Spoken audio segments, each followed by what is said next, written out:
Good morning, friends. I'm there before you because I have done this study on what India now calls as producer companies, a new form of organization of poor people's entities. Let me clarify in the beginning that India is not known for talking about social enterprises as of now. We don't have this terminology, unlike many of the...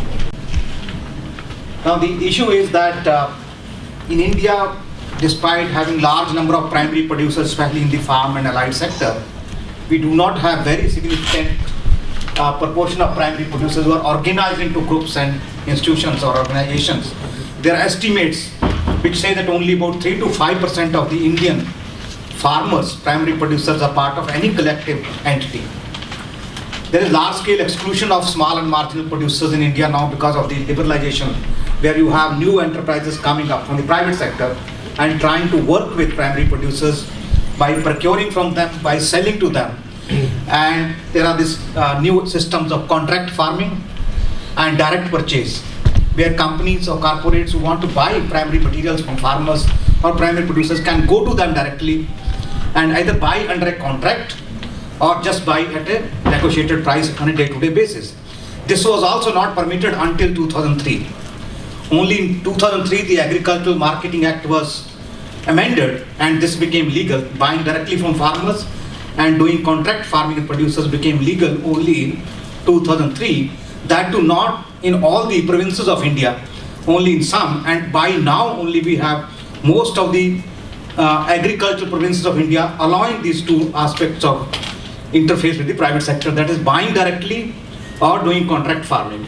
But a lot of these private enterprises do not really touch the bottom of the pyramid in terms of working with small and marginal producers. Let me remind you, in India, 85% of the farmers operate less than 2 hectares of land each. And they are the ones we are talking about when we talk about poverty in rural India. Besides, you have about 30% of the rural households in India who are landless, who have no land, they work as farm labor most of the time. So there has been large-scale exclusion of these people from the modern marketing and processing arrangements, which also is important to take note. Women are excluded from any formal legal collectives because women in India do not own land titles. Only about 10% of the women in India, in rural India, have any possession of land. Others have no access to land, even if their families may be holding land. It's all in the name of men. There is also this increased need for small producer organizations because the liberalization, privatization and globalization, LPG policies, have really led to significant entry of private sector, corporate sector into the farm and allied sector, where you need to bring in mechanisms to protect the interests of the small producers. Now when you're talking about small producers, basically most of them being treated as poor, then we're basically looking at what is the most appropriate form of organization of such producers. I'll talk about the number of legal options which are available in a country like India. Is there any specificity about the crop or enterprise they undertake which makes it successful or not? For example, commodities versus high value crops. We are not tired of talking about high value crop potential in India these days, which basically means growing fruits and vegetables or doing poultry or doing meat or other such enterprises. Who is the more relevant promoter? Should it be promoted by state or civil society or private sector? And the studies we have done on this farmer companies or producer companies are promoted by different types of entities. I'll share with you that as well. What are the necessary conditions for business and economic viability of such organizations? We just heard that many of them are not able to do well financially and economically. Even if they're able to make some profit for some years, they're not able to sustain that. So how do we identify those conditions which make them vibrant business entities which are sustainable? And how do we attend to the social enterprise objectives through such organizations, which is inclusivity, democracy, and community orientation, which is the focus of this conference. So we would locate the rationale for new producer companies or farmer companies in India as they have been provided by law in 2002. What is the SEPPS relevance of these, both men's and women's producer companies, in terms of improving small farmer incomes or market power? What are the problems they face? What are the best practices which we can learn from in terms of better performance? What is the potential for scale up? and what lessons we learn from the organization performance of such producer companies as SEPPS. Now, the rationale, I don't need to spend time on this. We need to have farmer collectives or farmer companies because there are so many aspects of their market interface which need to be managed better instead of individual farmers or producers doing it, whether it's economies of scale and scope, or it's bargaining power, or capturing surplus in the value chains or supply chains, or reduction of risk, both production risk and market risk, or lowering the transaction cost, or elimination of what is known as interlocked factor market, where farmers borrow money to do their activity and then they have to sell back to the same entity, or they have to buy inputs on credit and sell back the output to the same entity. That is creating a lot of problems in terms of farmers not being able to come out of this BCA cycle. Improve in terms of building social role in terms of building social capital, economic democracy, and basically providing for more competitive market condition for small producers so they can benefit from new arrangement. Now these are the options under which small producers or poor can organize themselves into legal entities, starting from cooperatives, which is the traditional form, to different variants of it, multi-state, mutually aided, and so on, private limited companies, public limited companies, mutual benefit trust, producer company, or what you can also call as cooperative company. You've got elements of both cooperative and a corporate entity, as I'll talk about it. Informal organizations like self-help groups, joint liability groups, or federations. So this is what prevails as a legal environment in India for organizing social enterprises under any of these arrangements. Now when we talk of the most predominant and well-established so-called social enterprise, then we basically talk about cooperatives. In the most producing sectors, it's traditional cooperatives under the Cooperative Act, which have been there, and in the microfinance sector, it's more of self-help groups. And the state has stepped in some of the provinces, like in Kerala, you have women's groups called Kundupushiri project run by the state government, which promotes women's enterprises under that group concept. You have other states which also promote certain better practices in the farm sector. And there has been traditional dairy development board in India, which has promoted a lot of dairy cooperatives, then it tried to promote oilseeds cooperatives, and then fruits and vegetable cooperatives. Dairy has succeeded, but not others, because the model was not refined to take care of the commodity dynamic of the other markets. So you have the picture you see from a banana cooperative, which is very vibrant and successful, not only doing contract farming of banana with private players, but also having its own input distribution, having its all the arrangements of technology and so on to work with the corporates. Now when we talk of cooperatives, there are large numbers which are available saying that cooperatives cover 90% of villages. Note this, villages, not necessarily the poor, and 71% of rural households. Basically when we are talking about this coverage, we are talking about PACs, what is known as primary agricultural cooperative societies, which are available at the village. India has 0.6 million villages, and you have about 0.4 million PACs, which are basically input distribution agencies. And within agri-inputs, basically fertilizer distribution cooperatives, which have membership from the farmers. Whoever has land can become a member, but there is a separate cooperative bank-driven funding structure which provides this fertilizer on credit basis for the season. And once you repay that money, again you can borrow in kind from these entities, but that's their main role. So if you look at contribution in terms of this formal, so-called, officially recognized cooperative structure, they are about 18% of credit, 36% of fertilizers, 25% of fertilizer production, in the sense that we have two state-run cooperatives called IFCO and CRIPCO, which also produce fertilizer from the old days. 50% sugar production. India has a lot of sugar cooperative, but mostly dominated by large farmers. 10% of spindles, 8% of milk procurement, 22% of yarn production, 54% of handloom, a little bit in others, but basically we are talking about large presence of PACs, primary agriculture cooperative societies, which are as a structure they are run officially.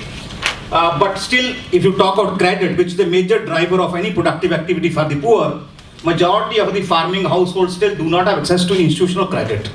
They still have to borrow from informal sources or money lenders or other traders. So that is the concern. When you compare with China, you have very large differences in terms of the coverage of farm households in China by cooperatives, as well as provision of multiple services, not just providing fertilizer or some small working capital credit. The Now this is the concept I have studied. We have book on this now. India came out with a new law in 2002 called Producer Companies Act, within the Corporate Companies Act. The Corporate Companies Act was amended to provide for farmer companies. Because the traditional corporate structure had lost farmers' trust. It was not working, it was corrupt, it was not delivering goods. So the alternative was thought that we should have a company which is run on cooperative lines, but works like a professional business entity. So this is a hybrid structure of cooperative and a company, basically saying that 10 or more farmers can come together and form a company, or the institutions can come together and form a producer company. They can do any business, right from production to procurement, right up to exporting, importing. No restrictions of any kind. They are membership driven, open membership, unlimited and voluntary membership, like a traditional cooperative principle. One member, one vote, irrespective of the number of shares you hold. Shares are tradable within membership, not outside. So you can't get equity from the market. Within member you can buy and sell shares. Limited return on capital like we had in traditional cooperatives. Free to form joint ventures, subsidiaries or collaborations, or they can buy other producer company shares. So within this sector you can do all that. 15 directors, but can also co-opt non-voting expert directors. Some of them already have that. But they must start business within first year of registration. Otherwise the registration will be cancelled. This is under the Companies Act, Corporate Entities Act, that farmers have been allowed to register farmers' companies. So why do we call them SEPPS? I did this assessment of their social objectives. Now all the PCs had the objectives of improving livelihoods of producers, especially poor, small and marginal farmers, by upward integration of their institutions in agribusiness, trade and industry. This is dominant kind of paradigm which they operate. Look at specific ones or few. There is a women's cooperative producer company which is into milk, which reads as mission reads as to provide sustainable livelihood option to the small and marginal farmers and give them a platform for upward integration in the dairy business. Very specific to commodity sector. Another one which is a farmers company basically in the mainstream field crops, to enhance income of shareholders, basically small and marginal farmers, by developing dynamic functional linkage with agribusiness trade industry and develop support system to enable farmers and institutions to thrive independently in the competitive agribusiness environment. The issue is that in India and more of social service, either for the government or for some other stakeholder. Here the focus is more on doing business first and then delivering the social objectives. Now if you look at women's poultry producer company as well, to empower rural women by livelihood creation through smallholder poultry farming. So similarly it has mission, vision and so on. So it's very clear that they are looking at specific objectives to be met through their organization and so on. Rajasthan, there is an NGO promoted set of producer company. All of them are treated as social enterprise companies focused on strengthening the livelihood of the community. Because a lot of the areas in which this organization operates, they are tribal areas. Tribal farmers living with very small holding, very sort of down to earth kind of agricultural systems, not really developed so far. There are another company, producer company, which talks about its vision being support creation and management of infrastructure for production in rural Himalayas, hill people's agriculture and supporting people there. Now if you look at them as wealth creating entities and redistribution agencies, all of them are commercial entities, legally and operationally. They are into the business of something or the other, either selling seeds, producing seeds with members and giving it to buyers, or handling producers' milk and other businesses, or providing input services to the farmers, or doing some processing of high value crops. They provide, they plow back profits, whatever profits they make. Some of them make small profits, some others are still in loss. Limited dividends and bonus only to members, that is by law, because these farmers companies cannot really give large dividends to farmers. They have farmer service interface both on the input side as well as output side.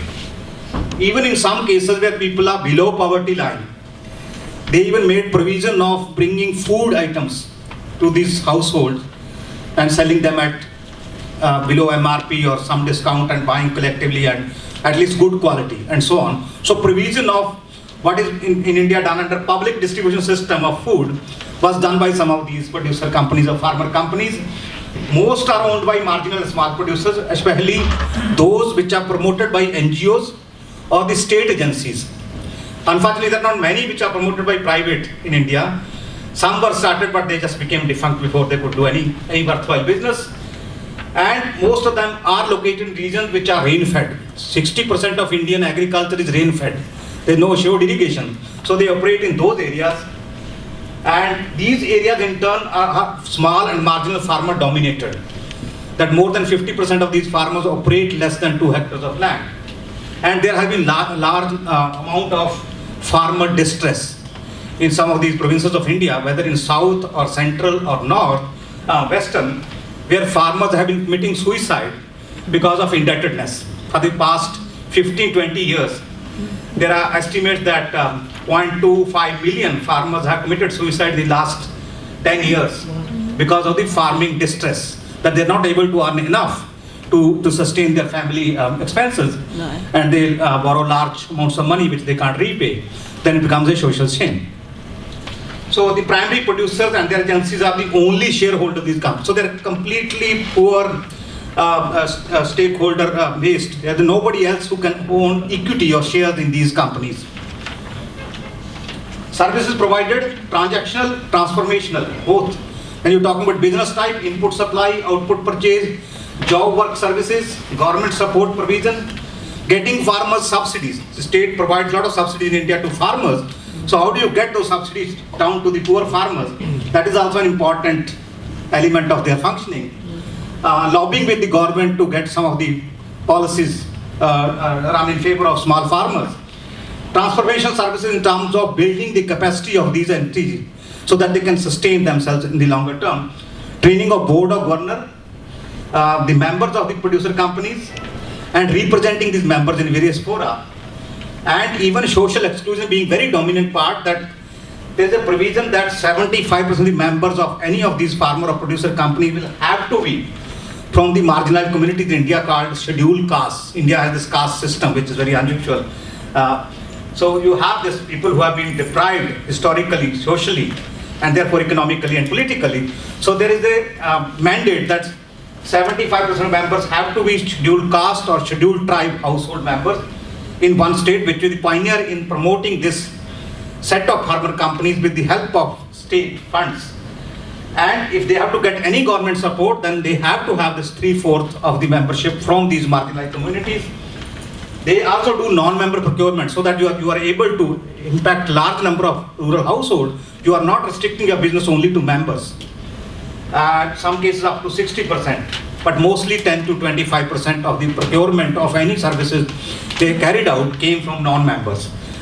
They also do a lot of mixed services, both transactional and transformational, in the sense that you may be doing it as a commercial activity, but makes a much larger impact on the household. For example, there are these new global movements now on sustainability, multi-stakeholder initiatives. One of them is Better Cotton.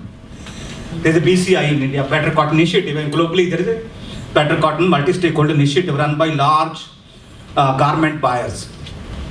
So there is producer company which are working with thousands of small farmers to ask them to produce cotton in a more sustainable manner and then assure a market for them which is picked up by these global buyers. So whole system is lined up and being done through these farmer companies. Similarly, there's a responsible soybean production in India. So that is also as a multi-stakeholder initiative. A lot of these producer companies, in fact 7 of them with 30,000 farmers, are involved in this certified chain of responsible soya. Similarly, responsible or better cotton. There's also a large number of these companies who are into organic and fair trade movements, which are about giving better deal to marginalized producers and other stakeholders in the chain. So far as women's economic leadership is concerned, in our case studies of 21 such farmer companies across 4 provinces of India in 2012, only 2 farmer companies were completely women owned, all the shareholders being women. But since in India women don't have land titles, so they really can't be part of many of these farmer companies because you need land to be a producer of any primary material. But all of these were excluded. 2, one was in poultry, another was in dairy. They don't need land to be a producer, so they could be 100% women run. and managed, assetless but owners of enterprises, high value businesses, therefore doing better than other field crop based companies. Choice of this activity for women because in India, these are the only occupations which are cost free. If you look at many other occupations, they are tied to the caste. Upper caste do certain things, lower caste do certain other things, but dairying, everyone in India does this. Poultry also everybody can do. So because of this could be organized on a large scale in the local areas. And this is also a federated producer company of the cooperatives. There are 7 poultry cooperatives at the local cluster level. They have federated to form one producer company, so they are able to achieve scale, which is very important for viability. There are also tribal women members, not non-mainstream upper caste women, but tribal. Both deal with mainstream markets and value chains for buying and selling. So they are able to create a space for women to operate in high value businesses. Best practices, large member base and involvement. So if you want to really achieve economies of scale and scope, then you need to have large number of small and marginal producers as part of your business, whether members or non-members. Therefore, choice of activity is very important. You should be able to pick up crops or enterprises or activities where even resource poor could participate without worrying about much investment. Mixed member PCs where you had both poor as stakeholders as well as more resourceful farmers. That also helps because that gives you a scale and also access to resources. That is equity, which is a very big issue for farmer companies. So that is also, but then you have to keep a watch on whether the dominant or resource-rich farmers take over the leadership of the producer company. Value chain mapping-based interventions. You have to do an analysis of the commodity or the sector if you want to organize a producer company, whether that has any scope for intervention and where and what kind of resources will be required for that. Initial spade work is very important. A lot of the companies, farmer companies, could not do well because enough was not done in terms of making members aware of what they were getting into. So you have to do a lot of member mobilization, and if there is a pre-existing structure of some water users associations or farmer interest groups or self-help groups, that helps. So a lot of the farmer company in India came up from these structures at the bottom level, and that could help achieve a scale and also a viability. Producer risk reduction both in production and market. For example, some of them doing contract farming of hybrid seeds in cotton, others bringing crop insurance for farmers. This really was working well. Bringing expert directors on the board of directors, which helps you get professional help from outside, which members may not have within themselves. And maybe very importantly, leveraging government schemes, program, public funds. There's plenty which is doled out in the name of farmers, but if there's no collective platform to leverage that for individual farmers, that just doesn't happen for the small and marginal farmers. So that role these companies played. There are pictures from Better Cotton Initiative, poultry farming, and seed producer companies, which produce certified seeds and sell it to the seed agencies, private and public. Challenges, tax liability.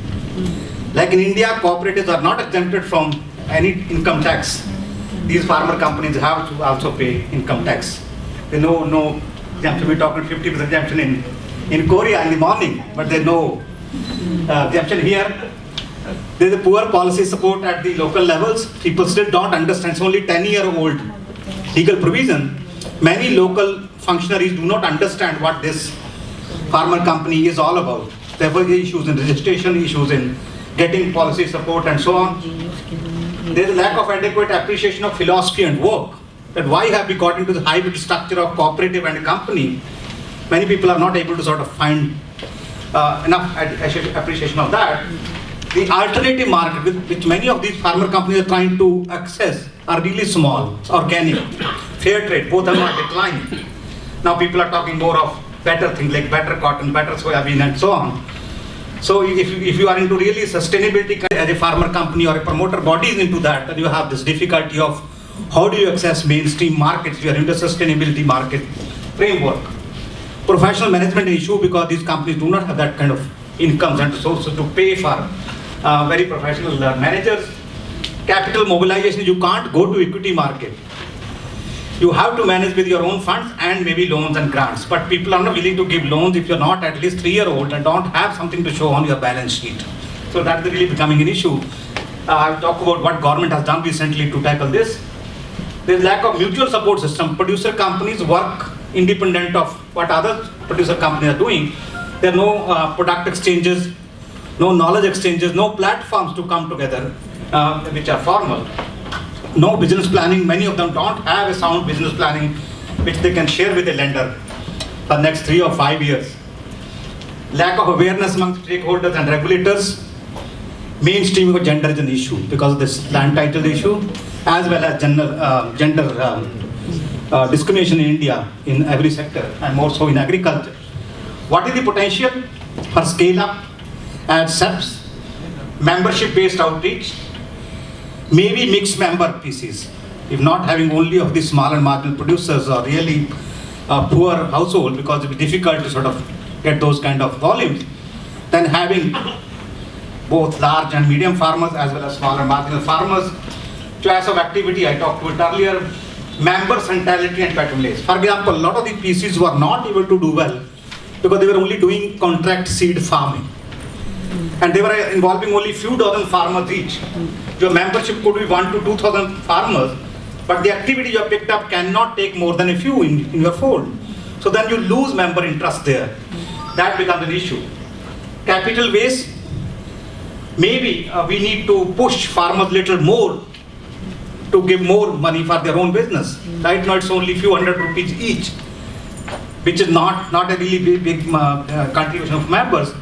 One could look at more because there's no other way of getting money there. Equity base has to be from members. Market linkage, national and global, you have to look at larger picture. Professional management, capacity building, and Amul model. Amul is the cooperative which is known for its success in India. What Amul did was member owned and member controlled but professionally managed cooperative. That you can't be doing it in-house, all the management of a business. It has to be done by professionals. So give the freedom to professionals to manage the business, but you own and control it. Maybe we need to look at that in PCs as well, producer companies. Equity and grants from the state and other funding bodies. Cooperation among producer companies, product and service exchange, which is not happening right now at all. Product or commodity focus. A lot of these were into some activity. They were not able to think beyond thinking that we are into whatever we are, or we have to be, because farmers need it. So your focus has to be farmer or the farming household or the member household, not this or that activity. That can be only transitory, short term. You should be willing to change your profile of activity depending on what members need. You have to have value chain based entry in operations. You have to make value chain mapping, value chain analysis to find out where margins lie, what investment required, which link in the chain. Then only you can think of successful entry and stay in those value chains and network, because most of the markets globally are being driven by those large buyers and chain drivers. Some recent policy support. The Government of India's Ministry of Agriculture has written a letter a couple of years back to all the provinces saying that please treat producer companies as equivalent to cooperatives. So give them all the policy support you give to cooperative. Don't think of them as some strange animals. They are also cooperative companies. The National Bank for Agriculture and Rural Development has started giving loans to this company based on their business plans, and is also giving capacity building grants to the promoting bodies like NGOs. The Reserve Bank of India, with the central bank, has also provided for priority sector lending. India has this, every year we define which are the priority sectors for lending, and 18.5% of the total loan disbursements of banks have to go to priority sectors. That is agriculture largely, 40% to all the priority sectors, 18% only to agriculture. So the farmer companies have been put up under this category, and they could get loans up to rupees 50 million under priority sector loans. There is a budgetary support last year of 500 million rupees for matching equity grants up to 10 lakhs or 1 million, that if a producer company has mobilized some money, it needs additional capital, then state would give a matching equity grant, one-time grant. And also there is a credit guarantee fund, that if you are taking some risky investment and you are borrowing for that, state has provided for 1,000 million rupees to be given through Small Farmers Agribusiness Consortium, which is a subsidiary of the Ministry of Agriculture. So that is doing promotion and handholding of these entities now. And last year, this year, 2014-15, the budget has allocated 2,000 million rupees to this National Bank for Agriculture and Rural Development to promote 2,000 farmer companies in 2 years. That is a bit worrying trend now, because state is stepping with too much resources and too quickly. What are the lessons? I'm done with you have to look at the organization of farmer companies. There should be wide stakeholder consultations and involvement of potential members before you create a legal entity. The scope and management has to be clearly defined in terms of choice of business activity, best practices, and professional management. Member involvement, right now it's only producers, primary producers who can become members, but we don't restrict the membership. But I think for businesses, sometimes you have to put a full stop to membership. You can't be taking too many members if the scope of the activity or the plant or machinery you put up for a processing activity is only so much. A lot of the new generation cooperatives in Western world have done this. They have closed membership, depending on what value chain they are getting into, what processing and marketing capacities they have. They restrict. But in India, law doesn't permit. But I think voluntarily, producers company can set their own norms. Scale and market linkage are very important. A lot of private sector collaboration is required, and policy incentive. For example, in China, the cooperatives are exempted from VAT, 16% value add tax they are exempted from when they are selling inputs to members and when they are making sales to private companies through cooperatives. India, there is no such exemption as of now. They just treated like any private entity. Now I have given examples of how other countries have gone and have treated this kind of enterprises as social enterprises, but we need to learn from there. We also need to perhaps look at preferred shares provision as part of the legal amendment to help these companies mobilize better capital, and promoters have also to have a look at a definite withdrawal strategy. You cannot be supporting these enterprises forever. In India, we have agencies which are promoting these for the last 10 years without any stop. So you have to have 3, 5, 7 years promotion plan. Then you have to get these companies going on their own. You can't be there forever because you have to ensure sustainability. I'm done. I just wanted to share with you this book we have, on which I have based my presentation here. It's called Producer Companies in India, Organization and Performance. It is co-authored by myself and my colleague Taranveer Singh, published by Allied Publishers in 2014, which has 21 case studies of such farmer companies in India. Thank you very much. Thank you very much, Professor Sukhpal. We will now making secondary structures to have that economies of scale, competitiveness, etc. Yeah. Okay. The traditional cooperative in India have this federated structures. But the farmer companies, producer companies, there's no mandate or no legal requirement, but you can. Some of the producer companies I mentioned, for example, this poultry farmer company is a federated structure of cooperatives, poultry cooperatives of women. But most of them are not federated in that sense that they have 3 tiers or 2 tiers. They are more that they are organized at the province level. Some of them are restructured when they found that their scale is too small to compete in the mainstream markets. They have reorganized their operations by setting up a new producer company, a farmer company, which has membership across the province or the state. Then you have millions and millions of farmers and members, not necessarily a few hundred or few thousand. So that has helped. Yeah. thank you. Another question?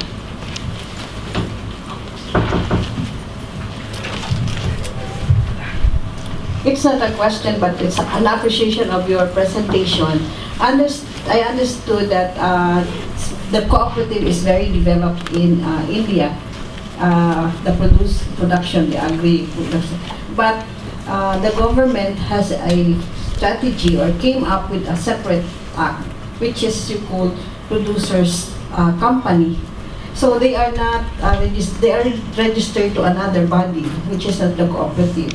But the thing is, they are taking on the character of a cooperative also. No? I'm looking at the Philippines also because we have to look at.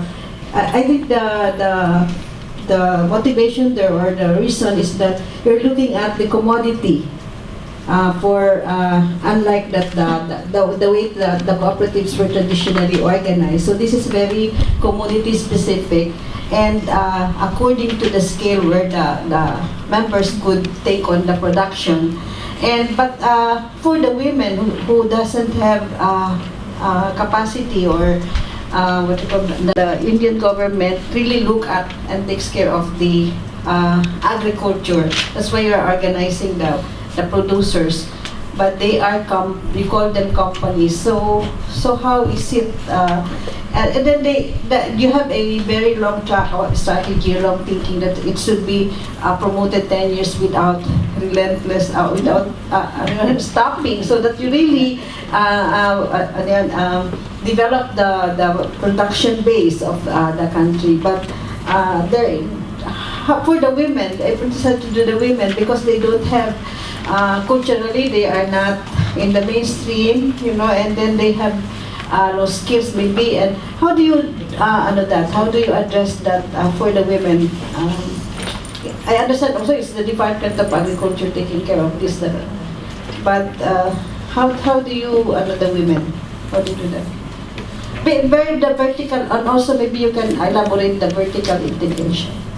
Would you like to introduce yourself? Oh, I'm Mercedes Castillo. I work in the Federation for 25 years, and now I'm with the Cooperative Development Authority. And we are now looking at, in the Philippines, 76% are COPs, are micro, and they are the ones in the rural areas and the agriculture. And we're looking at how do we treat the 76% micro, especially the agriculture, in terms of treating them in the in the requirements, because we are not in a regulated environment for cooperatives, but they cannot be treated the same, or the policies will be implemented across the board. So, especially for our agrarian reform cooperatives, and I'm looking at an inspiration from what your government did, that you created a separate act, and you call them producer companies. So it's a cooperatives, they are companies, but they are taking on the character of a cooperative. But because you do that as a company, maybe because it's easier and it's very commodity specific, and you want them to mainstream in the specific commodity or industry that. Thank you. Thank you very much. I think there are a lot of questions you have asked. Now let me clarify one, that in India, when we talk of policy making or law, India is a federal country. We have 29 states today, provinces today. Each one has their own right to make laws on some of these subjects, especially agriculture and cooperation. This is a provincial subject. So each state can make its own laws. Not only that, the traditional cooperative, which numbers I showed, they look very big in terms of presence, but very poor in effectiveness. Other than agri-input distribution, don't have many cooperatives in India other than dairy and sugarcane. Sugarcane is again large and medium farmer dominated sector. In dairy, you have exclusive women's dairy cooperatives because you don't need land titles to become a dairy producer. And also dairying is generally done by women. So I would say on the women's dairy cooperatives or companies, you have to identify the activity which is suitable for women, which doesn't require legal rights to land. Even this 10% figures I showed, is that legally these women have land titles, but they can't really afford to take away that land socially. But they need pasture. So how is it? No, this is all stall fed now. No, all the dairying in India is now done with stall feeding of animals. It's very commercial. It's not the old kind. Yeah. Also, we don't have any pastures left now. And government is promoting large dairy farms now, private dairy farms commercially. Why this separate law was brought in? because the cooperatives were being completely dominated by politics and bureaucracy. Each cooperative had a government representative, and government had the right to supersede these cooperatives anytime and appoint a bureaucrat or a civil service officer as the MD or the chairperson of this. In fact, only last year, one of the states, after bringing a mutually self-reliant Cooperatives Act, completely withdrew it one night. And all the entities which are registered under that act were left in the lurch. So some of them have re-registered themselves as producer companies now under this new law. So they are saved. Otherwise, they didn't have any legal entity to go anywhere. So there's that kind of uncertainty when you have politically motivated systems or legal entities like cooperative, traditional cooperative. This was to escape that politicization and bureaucratization of the cooperative structure, that this law was brought under the Companies Act, Corporate Companies Act, so that nobody can touch these farmer entities. Now there's no representative, no influence of the government or bureaucracy of any kind in these. They're completely farmer-owned, farmer-driven entities or producer-driven entities. The act is true for all over the country, not by state. The act. Now it's true, it's all over. It's all India Act. The Companies Act is all India Act. It's not a state level. So they are free to organize all India level producer companies also. There are some actually. Registered with the... Register of Companies. Okay, that's it. Yeah, under the Companies Act. Sir, Yes, sir. I really thank you for Different. filling up Innovative, huh? India's not completing the study. You really stepped in. I really like to thank you for that. And it's a very interesting space. I think the government space is so overwhelming in India on cooperative sector. I think it's now cooperative is an untouchable word. So basically because of government intervention. So they provided an alternative process also. Both are coexist. I think that's where the whole interesting feature of that. I think this producer company is now in the very, very early stage. It's just in an emerging process. I think it requires probably to have a maturity, like you put a lot of... There are about 400 such entities in India now. 400 farmers companies are already registered in India. Some So- 10-year-old, some 3 years, some 1 year, some 6 months. It's in a very early stage. Yeah. I think it's the millions of producer company has to come. I think probably you can state how much is the reach. It's very, very less than 1%. Yeah, Of entire. Yeah. I think that would really help us to give the perspective. Thank you. Each producer company has about 2,000 members on an average. 2,000. So you can multiply 2,000 with 400. That's the reach as of now. That's the reach. 2,000 times 400. Yes, Just 400. emerging. 0.8 million, that's all. Yeah, something like that. Yeah. It's a very small attempt right now. But there's the potential because it's really free kind of form of organization. Nobody can play around with it. That is the beauty of this. Thus we call it cooperative companies. You have the spirit of cooperative retained by law, but also freedom given to people to do business they would like to do.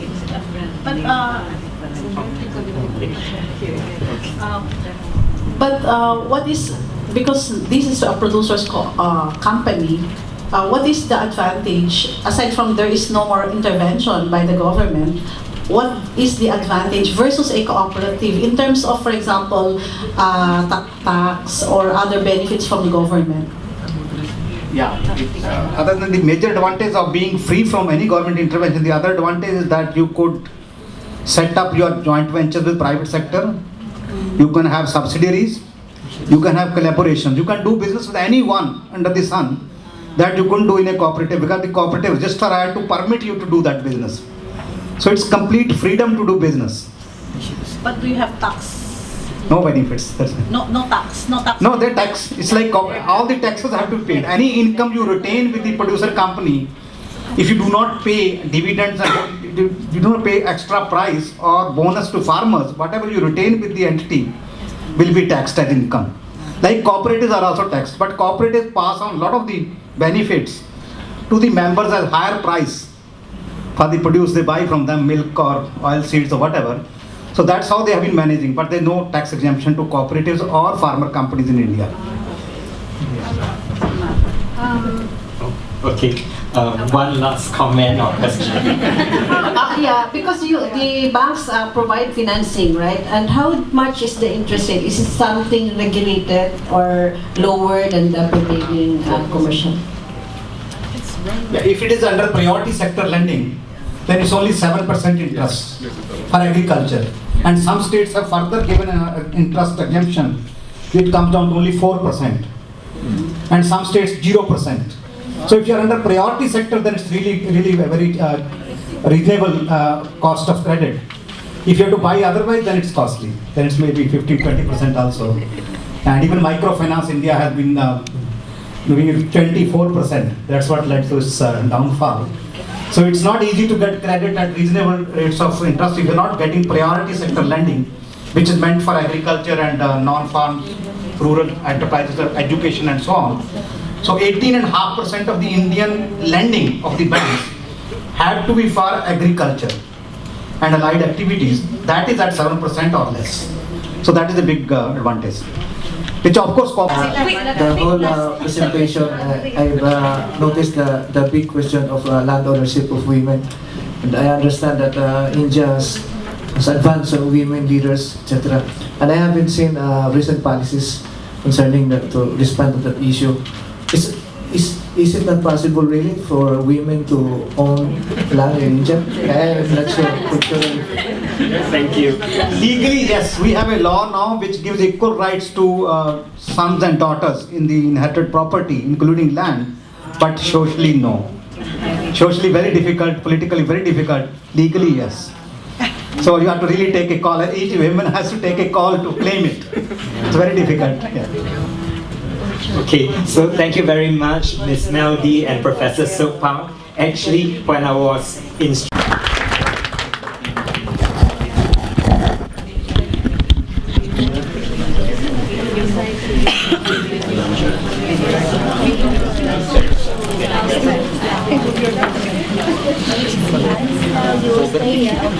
lunch will be downstairs where we were this morning.